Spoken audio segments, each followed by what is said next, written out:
कर्नाटक और महाराष्ट्र के बीच सीमा विवाद 6 दशक पुराना है। 1957 से ही दोनों राज्य कई इलाकों पर अपना दावा करते हैं। दूसरी तरफ कर्नाटक में 2023 में चुनाव है। ऐसे में विपक्ष इस मामले को तूल देने में कसर नहीं छोड़ रहा है। एनसीपी नेता शरद पवार ने कहा कि गृह मंत्री अमित शाह ने इस मामले में दोनों राज्यों के मुख्यमंत्रियों से जो बात की है उसे सार्वजनिक किया जाना चाहिए। उन्होंने कहा, अगर राज्य सरकार कोई प्रस्ताव लाती है तो हम उसका समर्थन करेंगे। पवार ने कहा कि हमारी पुरानी मांग रही है कि बेलगावी, नेपानी, कारवार और अन्य सीमावर्ती इलाकों को महाराष्ट्र में मिला दिया जाए। इसी बीच महाराष्ट्र के उप मुख्यमंत्री देवेंद्र फडणवीस ने कहा, कर्नाटक और महाराष्ट्र के बीच सीमा के मामले को लेकर प्रस्ताव शीतकालीन सत्र में विधानसभा में पास किया जाएगा। उन्होंने कहा, मुख्यमंत्री एकनाथ शिंदे विधानसभा में प्रस्ताव पेश करेंगे। बता दें कि 14 दिसंबर को गृह मंत्री अमित शाह ने महाराष्ट्र और कर्नाटक के मुख्यमंत्रियों के साथ बैठक की थी। उन्होंने दोनों ही पक्षों से कहा था कि जब तक सुप्रीम कोर्ट का फैसला नहीं आ जाता वो दोनों ही कोई भी दावा पेश ना करें। दरअसल बात यह है कि दोनों ही राज्यों में भाजपा की ही सरकार है। ऐसे में विपक्ष मामले को तूल देने की कोशिश कर रहा है। बैठक के बाद अमित शाह ने कहा था, सकारात्मक माहौल में महाराष्ट्र और कर्नाटक के बीच सीमा विवाद को लेकर चर्चा हुई।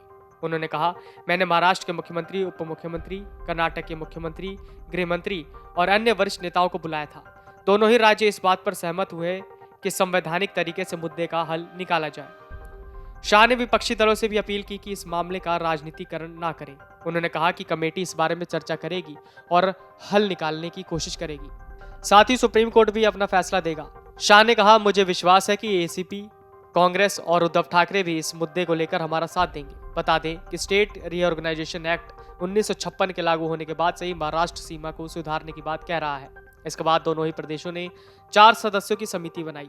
महाराष्ट्र ने 260 गांव देने की बात कही थी, लेकिन कर्नाटक ने यह बात नहीं मानी। इसके बाद दोनों ही प्रदेश मामले को लेकर सुप्रीम कोर्ट पहुंच गए। अमित शाह ने हाल ही में कहा था कि सीमा मुद्दे पर महाराष्ट्र और कर्नाटक के बीच सकारात्मक माहौल में बैठक हुई।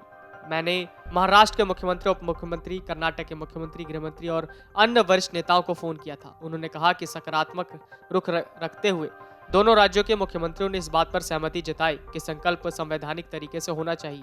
शाह ने कहा कि जब तक सुप्रीम कोर्ट मामले पर फैसला नहीं कर देता तब तक कोई भी पक्ष दूसरे के खिलाफ कोई दावा नहीं करेगा। महाराष्ट्र और कर्नाटक ही दोनों विपक्षी पार्टियों से इस मुद्दे का राजनीतिकरण नहीं करने की अपील की। सुप्रीम कोर्ट के फैसले और इस मसले के समाधान के लिए गठित कमेटी की चर्चा के नतीजे का इंतजार किया जाना चाहिए। मुझे विश्वास है कि राकांपा, कांग्रेस और उद्धव ठाकरे समूह सहयोग करेंगे।